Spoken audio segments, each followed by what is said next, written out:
as a council and work on important issues of the city. I pray, Lord, a special protection on our first responders as they go out and protect and just on behalf of the citizens. I pray, Lord, that your hand be upon this country. And I pray, Lord, that the words of our mouth and the meditation of our heart always be acceptable in your sight. In your name I ask this. Amen. Amen.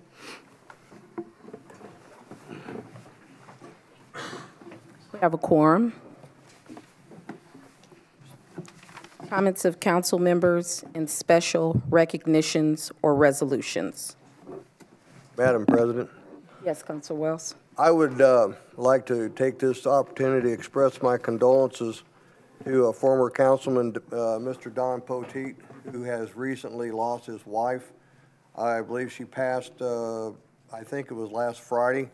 I attempted to talk to Don yesterday and today wasn't able to catch up with him, but Don's been a council president for a number of years, and he's been a huge asset to this city.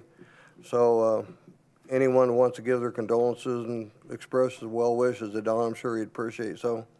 And I do have several other things that I'd like to address, and mainly to the administration. Either do it now or do it during administration comments if they're going to do so. One of the things that I'd like to get was last meeting, I believe I had asked for any capital improvements for schedule for the next year or so. If we have that list, I'd like to know what it is or have it presented to me or to the council. Also, there's a number of potholes in my district that still need to be addressed. One of them, the biggest ones that I know are right, Councilor Parker had mentioned them at 46 and Van Cleve. I spoke to Mr. Lotz, who said that they were going to do something with it after the snowstorm, which was the one we had like a couple Saturdays ago, but they are still yet to be untouched. So anyhow, if the administration would like to address this now, or we'll do it during administration comments, is fine. Yeah, I'd ask that if they're prepared, that it be done during administration comments, please. Thank you. Any other counselor? Madam President, I'd like to, if the administration could give me an update on the bike pedestrian trails and the master plan, I'd like to have an update on that. I just received something in my mailbox from a constituent in that area. And I also like to thank Deputy Curtis Bixby for the law enforcement panel that was presented last month.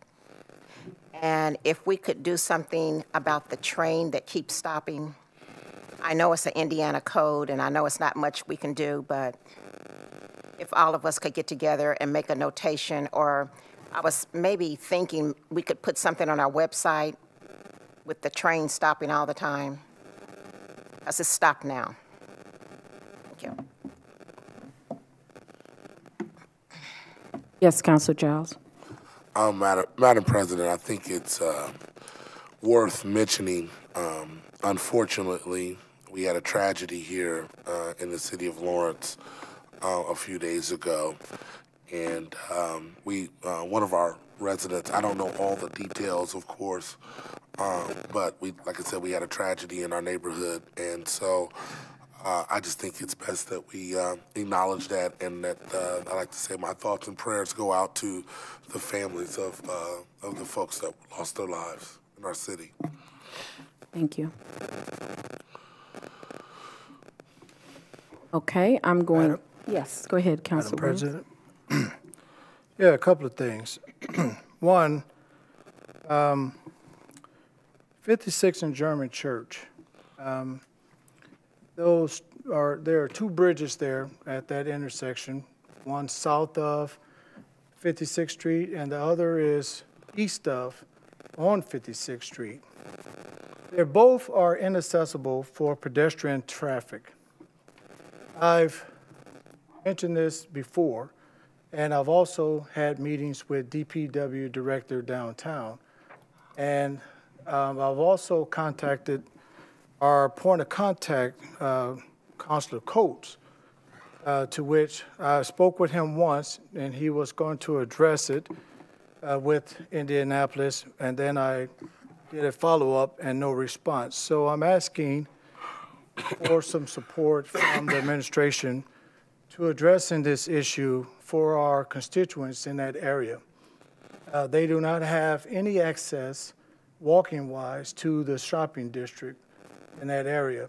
And that bridge on German Church needs to be widened and accessible for such. Also, I need some assistance in finding out with Indianapolis about the paving of 56th Street and when is, as you were, German Church, and when is that scheduled? So if you can help me out with that, I appreciate it. Thank you, ma'am. Thank you. Any other counselors? Okay, I'm going to ask that everyone come forward that is participating in the presentation of the Patriot Awards.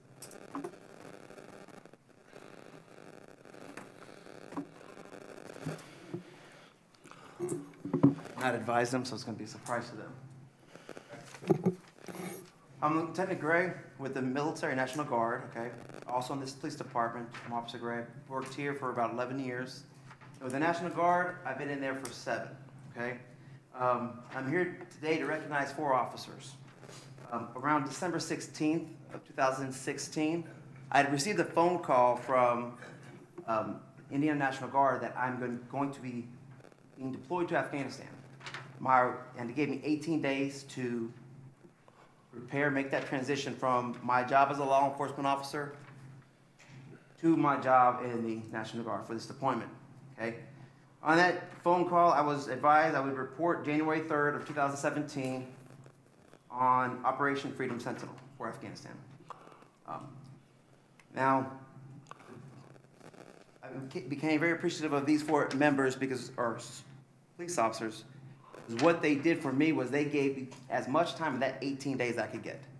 Because in the year 2017, while I was gone, I was missing my 10-year anniversary. I was missing every birthday of everybody in my household. But prior to me leaving, we had officers coming forward to work my days I had to work, which included Christmas. For me, that meant a lot. I even had command staff offering to work those days. So even while I was over there, these four police officers continued to make contact with me, make sure I was okay, make sure that my family was okay. Once again, it means a lot. It allows me to just concentrate on my mission over there because I know I have someone back here who can help me if I need it, okay? So for these 4 individuals, I submitted an application for them to receive the Patriot Award. Now, the Patriot Award reflects the efforts made to support citizen warriors through a wide range of measures, including flexible schedules, time off prior to and after deployment, caring for families, and granting leaves of absence if needed. Patriot Awards are awarded to individual supervisors and not to an entire staff organization. Okay? So the first police officer I want to recognize is Sergeant Timothy Christie. Sergeant Christie, when this came up, made sure I had my time off. Throughout my whole time working night shift, he's continued to be very supportive of me, then with all my drills. Sir? It's a surprise, Jim. Surprise, yep.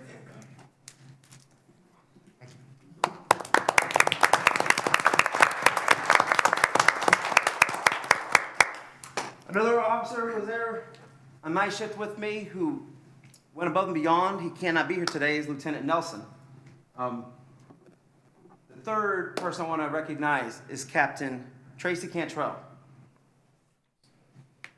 He had made continuous contact with me. Even I would wake up in the morning over there and have received a text message from him. Always very positive, and thank you, sir.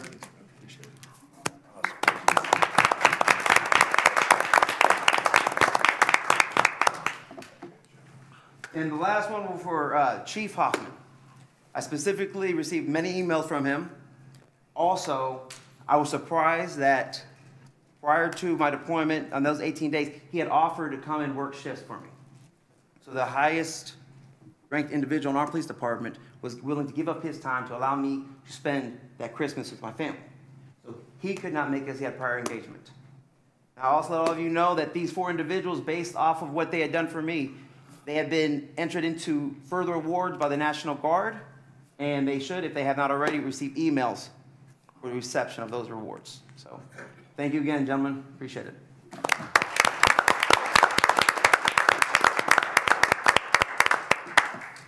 Officer, you did give him a coin, didn't you? They have all the stuff with it. There was a flag. No. No coin? No point. I didn't receive any from over there. Okay.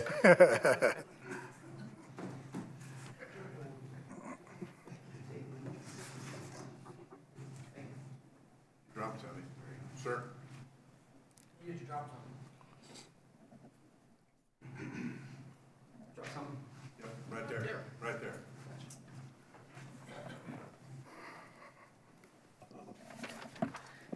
Thank you. Next on the agenda, approval of minutes of regular meetings on March 5th, 2018 and March 21st, 2018. Is there a motion? Make a motion, we approve. Motion by Counselor Wells, Second. second by Counselor Parker. All in favor by show of hands to approve the minutes? Unanimous. Next, we have signing of vouchers, approval of claims, and authorization of payment. Is there a motion? Make the motion. Motion, Counselor Wheeler. Second. Second, Counselor Freeman. Any discussion?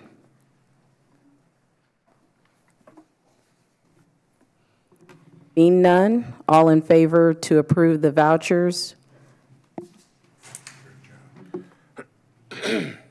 Unanimous? Reports of committees.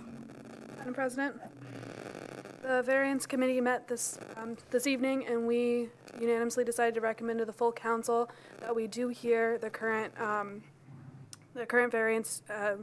Kathy, what's the exact phrasing so I can get it proper? Zoning petition. Zoning petition that was on the table, and it is our recommendation that we all get together as a council on April 25th at 6:30 to hear the petition. That is not in our regular scheduled meeting because our mid-month meeting did not fall into the proper time frame. So just note that it is actually April 25th, not a part of our April 18th mid-month. Okay, so April 25th, full council for a zoning hearing. We need a second in the vote. Can I get a second? I'll second. Counselor Parker.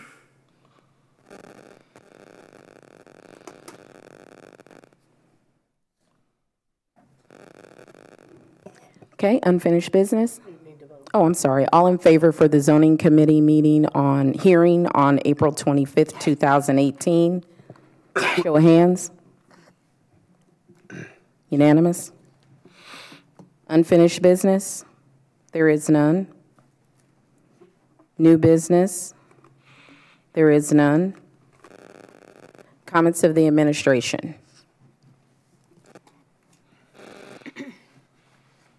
President Shea, just bear with us. It'll take a little while to get through all this, so I'm going to shorten up the capital improvements question.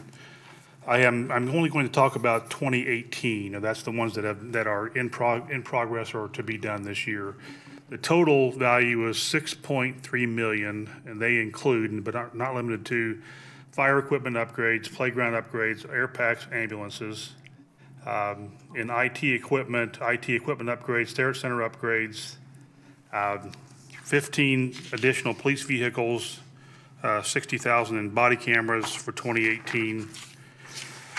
Let's see, street light, $100,000 street lights, $100,000 in sidewalks, $356,000 street department fleet replacements. Those are new salt trucks, other trucks.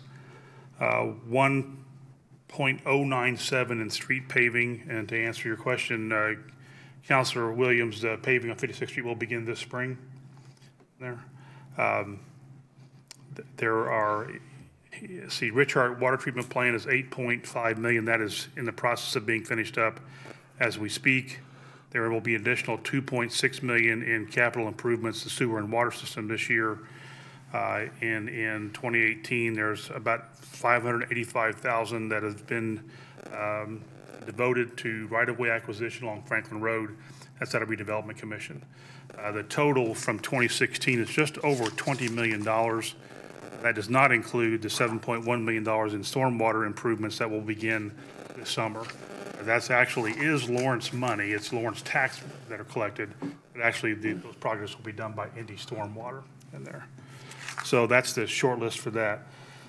Potholes, the most efficient way to get potholes taken care of is to go to the website and click on where it is, the website at, the location. That goes directly into Dave Lott's phone, and he basically highlights them or points it out for his crew to go out there. Paving will begin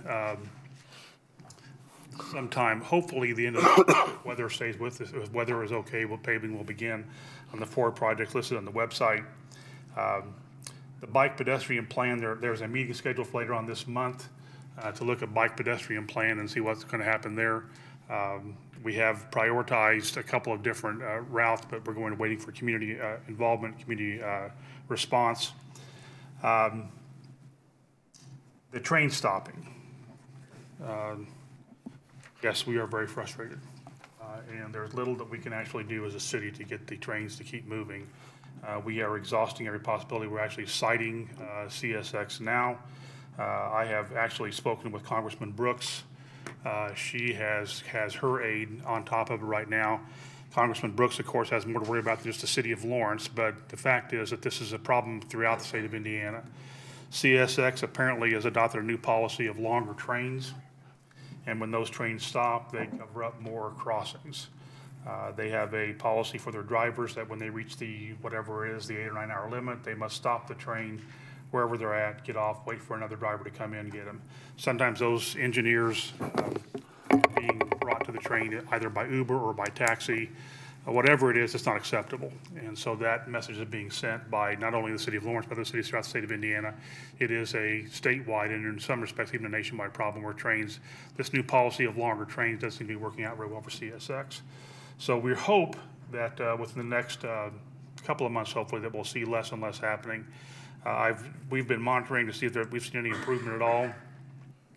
There was a brief period of improvement followed by a longer period of unimprovement.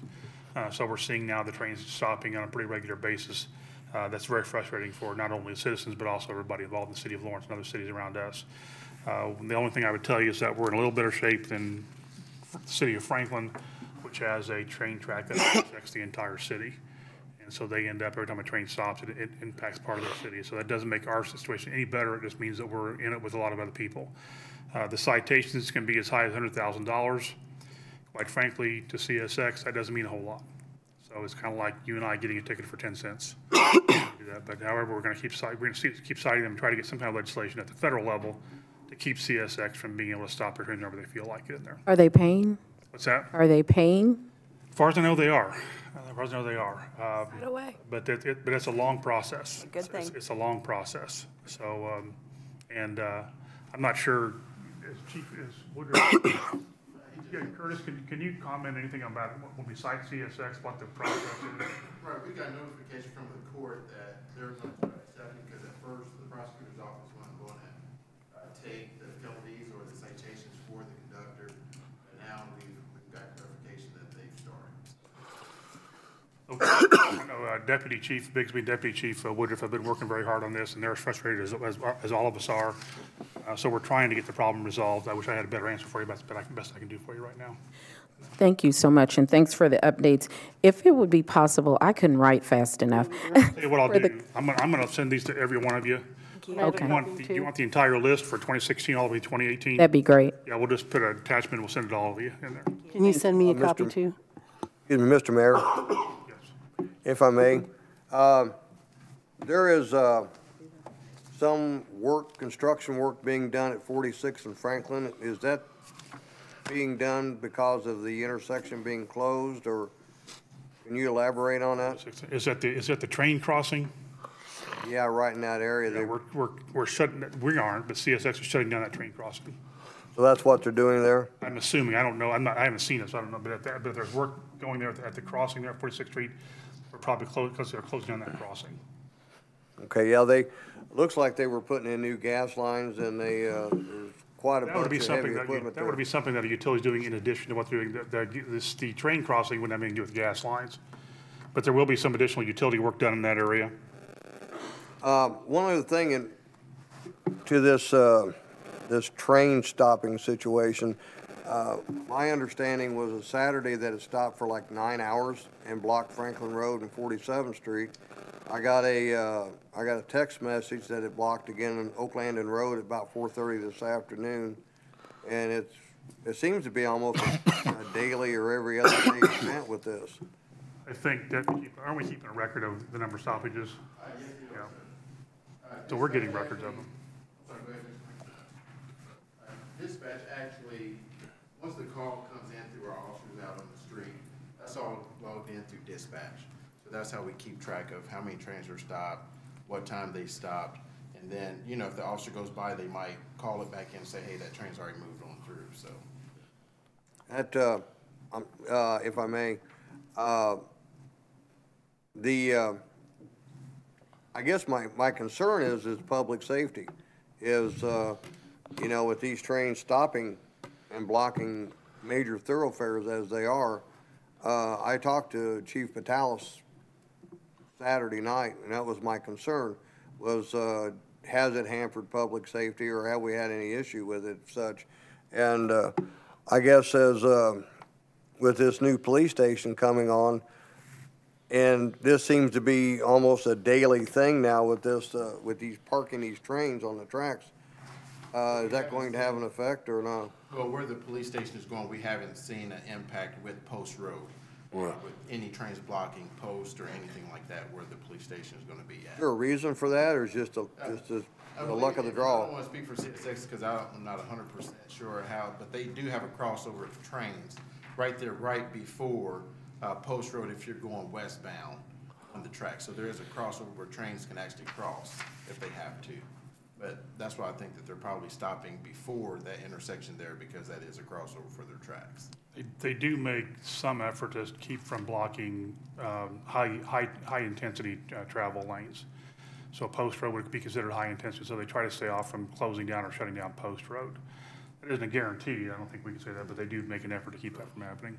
Yes, Councilor. The only bit I want to add to this conversation is that the mayor is definitely totally correct in the sense that it's been affecting the whole state and the whole city. As I'm sure many of you guys, I follow other City of Indianapolis councilmen, and I remember last week Councilman Zach Addison had a huge rant about it shutting down the east side, and it was like an all-day Facebook ordeal where people couldn't get into Indianapolis downtown to work, and it caused major issues for people. So the issue is quite larger. Unfortunately, I know it's affecting our community, but this issue, like the mayor was saying, is statewide, it's national, and it's really hurting Indianapolis. So I'm thinking we may get some movement because we're citing, people downtown are citing. I know that that's the most that you guys can do, and I appreciate what you are doing. What does seem to help is that if we have private citizens, we have a phone or a line that they can call individually. When they've been calling in to the city to complain, we tell them to call this number, and it's a CSX number. That seemed to have had a little bit more impact than just me or Deputy Chief Bigsby, whatever, is complaining about it, because they hear from the citizens too. Right. And just what happened with, you're exactly right, Councilman Giles, when the councilor of Indianapolis went on his rather long rant. Yeah. That seemed to be impactful. Mm-hmm. Again, I wish I could tell you that's going to be fixed, but it's not something we can do a whole lot about. Mr. Mayor, if I may, the citations that we're writing, is that the same as like a traffic ticket, that the money goes, to Beech Grove, it wouldn't go to the city of Lawrence, or? I couldn't tell you. All citations that were written on local ordinance or anything like that goes to Beech Grove for a hearing, but all the money comes back to the city. Okay, so would it not behoove us to, every time they park one of those trains for however long, that, you know, if we're within the authority of writing a ticket, that they should get one? There's no doubt it would behoove us to do that, but what I can't tell you is that what the time will be when they actually pay it. So our end of it is we're writing the citations, the back end of it is will we get compensation. CSX has many different avenues that they can pursue to avoid paying a citation. Yeah. So we can try, but I can't guarantee it. Thank you so much for that update. I really do appreciate it. I got one thing, Mr. Madam President. Go ahead. Oh, Mayor, just one thing. 56th Street, east of 56th and German Church is pretty good. So my concern is basically with District 4.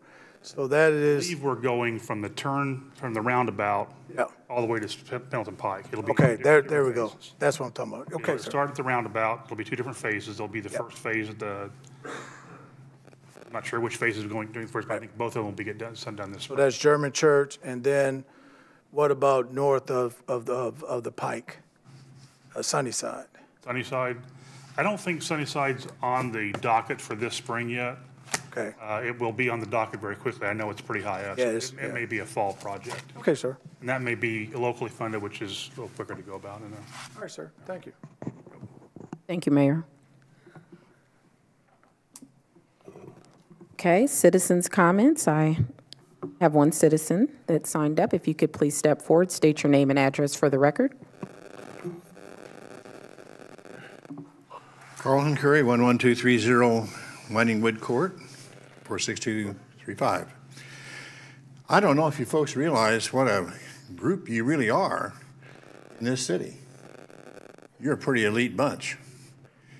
We have about 47,000 citizens or so, actually not citizens, population or so.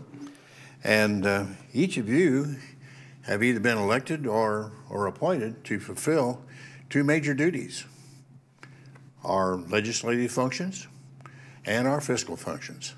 Pretty important. So the fact that you all do that is something that you should be very happy about. And of course, the folks who helped put you here also recognize that you've each promised to do your duties in a fair, impartial way.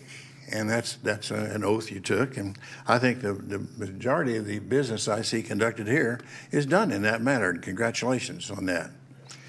Occasionally, some citizens, such as me, will come up and say, you know, one of the things you promised to do is do all of these duties in response to the law. Well, our law, I believe, includes the municipal code. And the municipal code provides how the council meetings are to be conducted, and that's Robert's Rules of Order as revised.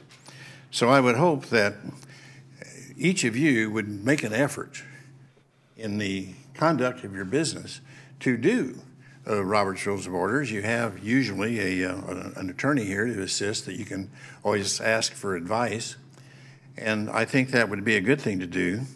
And then us as citizens, and here I include me, it's my job from time to time as a citizen of Lawrence to come in and make any comments that I can make that would be considered, I hope, as positive.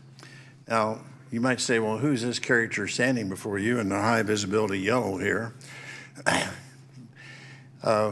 He's a fellow who, since 1972, has been involved in citizens' work, in county work, municipal work, various boards and commissions at the state level, as well as a city, et cetera, and various civic groups and things of that sort and various jobs. And I found that once in a while, I would sometimes not carry out my duties as I should have, and somebody was kind enough to point it out to me. And I've always considered that as a positive input. I would hope you all as well, even though it's my understanding that some of my presentations here are viewed as combative, and to that extent, may I apologize. Thank you.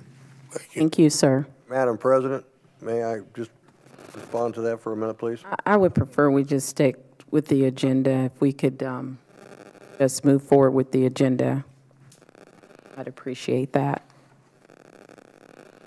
Madam President, the next item on the agenda is an adjournment, but I'd like to make it, so I want to please let the record stand that the Common Council meeting on April 2nd, 2017 was motioned to adjourn in remembrance and appreciation for Major General Ronald Brooks for his decades of military service to our country and to the city of Lawrence, for which this building where we conduct the people's business is named after. Thank you. Thank you. We're adjourned.